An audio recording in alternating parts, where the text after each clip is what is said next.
Assalamualaikum warahmatullahi wabarakatuh dan salam sejahtera.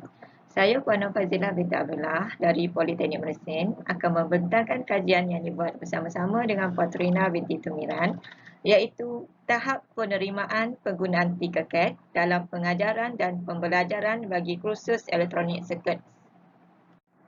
Sebagai pengenalan kepada kajian, berikutan dengan situasi pandemik COVID-19 yang semakin terkesan kepada para pensyarah dan pelajar dalam proses pembelajaran dan pengajaran, maka perisian Tinkercad dilihat amat sesuai digunakan di dalam kelas atau secara dalam talian sebagai pemudah cara untuk para pensyarah atau guru melaksanakan pembelajaran dan pengajaran. Tinkercad adalah perisian reka bentuk, elektronik dan reka bentuk 3D percuma dan ringkas. Ianya merupakan salah satu kaedah simulasi. Menurut Grossman 2009, simulasi bukan hanya dilihat sekadar maklum balas kepada PDP, tetapi ianya memberi peluang untuk aplikasi pengetahuan yang lebih bermakna kepada masalah profesional.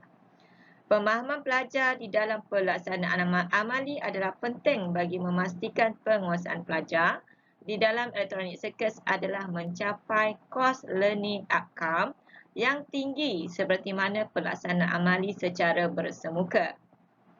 Kelebihan yang terdapat di dalam perisian Tinkercad ini dapat membantu para pelajar untuk melaksanakan amali secara atas talian dengan mudah dan menarik. Kajian ini bertujuan untuk menentukan tahap penerimaan penggunaan Tinkercad dalam pengajaran dan pembelajaran bagi kursus elektronik sirkuit. Terdapat 3 objektif kajian ini, iaitu yang pertama, mengenal pasti tahap penerimaan pelajar dalam penggunaan Tinkercad bagi kursus elektronik sirkuit. Yang kedua, mengenal pasti tahap impak penggunaan Tinkercad dalam pengajaran dan pembelajaran. Dan yang ketiga, mengenal pasti tahap penerimaan pelajar terhadap masa depan berdasarkan impak pembelajaran menggunakan Tinkercad.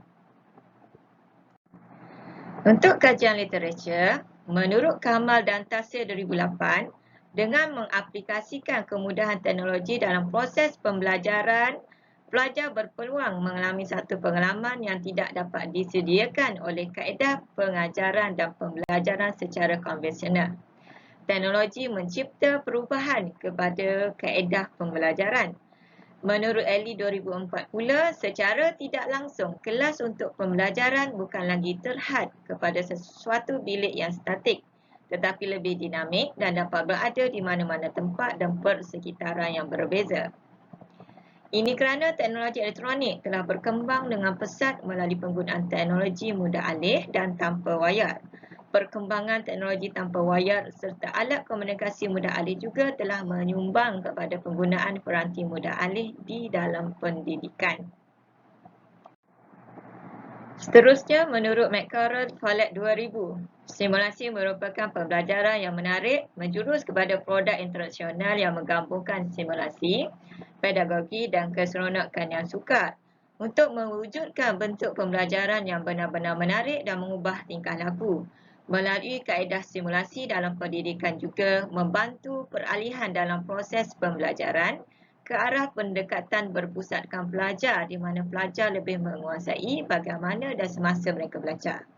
Melalui kaedah simulasi dalam pendidikan juga membantu peralihan dalam proses pembelajaran ke arah pendekatan berpusatkan pelajar di mana pelajar lebih menguasai bagaimana dan semasa mereka belajar. Untuk metodologi kajian, jenis kajian yang dijalankan adalah berbentuk kuantitatif. Reka bentuk kajian pula adalah berbentuk tinjauan dengan menggunakan satu set soal selidik. Manakala sampel yang digunakan adalah sebanyak 48 responden daripada pelajar semester 3 Jabatan Kejuruteraan Elektrik. Instrumen yang digunakan dalam kajian ini adalah menggunakan soal selidik berskala lingkar 5 mata. Manakala untuk analisis data pula menggunakan IBM Statistics Package for Social Science SPSS versi 20. Terdapat 3 dapatan hasil daripada kajian ini, iaitu pertama, penerimaan pelajar dalam penggunaan Tinkercad bagi kursus elektronik sirkuit. Yang kedua, impak penggunaan Tinkercad dalam pengajaran dan pembelajaran. Dan yang ketiga adalah penerimaan pelajar terhadap masa depan berdasarkan impak e-pembelajaran menggunakan Tinkercad. Bagi dapatan pertama, iaitu penerimaan pelajar dalam penggunaan Tinkercad bagi kursus elektronik sirkuit, sebanyak 7 soalan telah dikemukakan. Dan daripada kajian ini, dapatan menunjukkan responden memberikan respon yang tinggi bagi kesemua item, iaitu min antara 3.917 hingga 4.354. Secara keseluruhannya, tahap penerimaan pelajar dalam penggunaan Tinkercad bagi kursus elektronik sirkuit adalah tinggi, iaitu min 4.146 dan SP 0.72. Bagi dapatan yang kedua, iaitu impak penggunaan Tinkercad dalam pengajaran dan pembelajaran, terdapat 5 soalan telah dikemukakan yang merujuk kepada impak penggunaan Tinkercad. Daripada dapatan ini, ia menunjukkan responden memberikan respon yang tinggi bagi kesemua item, iaitu min antara 4.000 hingga 4.313. Secara keseluruhan, menunjukkan impak penggunaan Tinkercad dalam pengajaran dan pembelajaran adalah pada tahap tinggi, iaitu min 4.104 dan SP 0.81.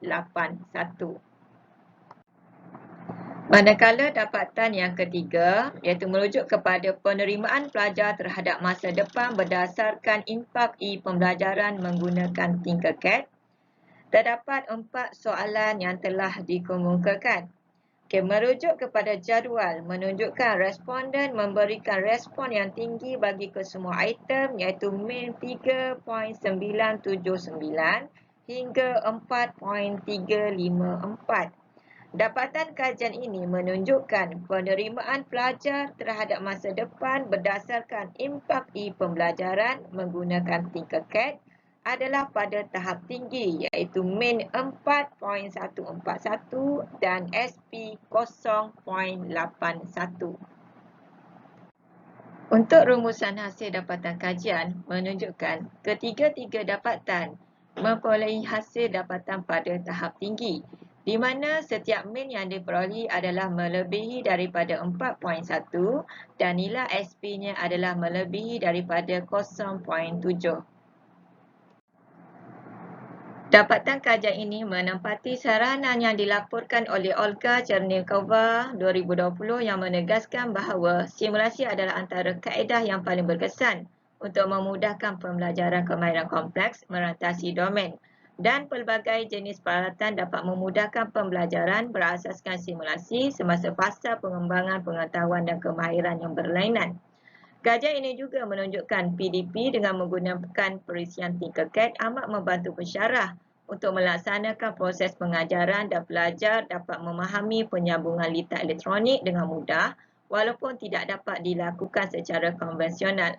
Sejajar dengan itu, pensyarah disaran untuk bertindak sebagai pembimbing kepada pelajar serta menguasai teknologi yang akan digunakan dalam pelaksanaan PDP terlebih dahulu, agar hasil pembelajaran secara dalam talian mendapat impak yang positif jika dibandingkan dengan pembelajaran secara konvensional.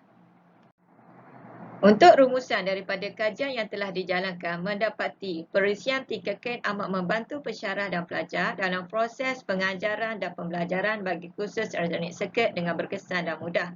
Perisian Tinkercad ini juga menjadikan PDP lebih seronok seumpama pelajar belajar dalam kelas secara tradisional.